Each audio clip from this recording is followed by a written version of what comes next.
Welcome to the Banker Lamp. Please enjoy the video. You already have VS Code open. Now act.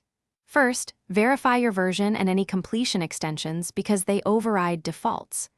Open Settings with Control+ or use the command palette and choose Preferences. Open Settings. Once there, search for Suggest and Quick Suggestions to locate the core Autocomplete controls. This is where you'll make the initial changes. Make sure to edit user or workspace settings deliberately so you change global behavior, or only this project as required. Next, disable the main triggers.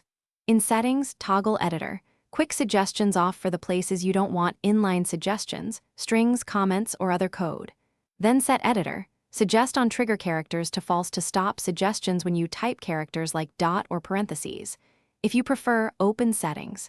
JSON and explicitly set quick suggestions and suggest on trigger characters to false. This is more precise and reproducible across machines. Once done, save and test by typing to confirm suggestions, finish by addressing extensions and workspace overrides.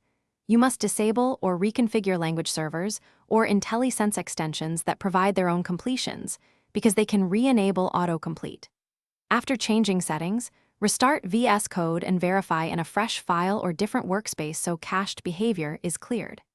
If suggestions persist, open the workspace settings and search for conflicting keys. Disable suspect extensions one at a time. A key troubleshooting tip: check both user and workspace settings for contradictions and resolve them. Thanks for watching. If this was helpful, leave a like and consider subscribing. See you next time.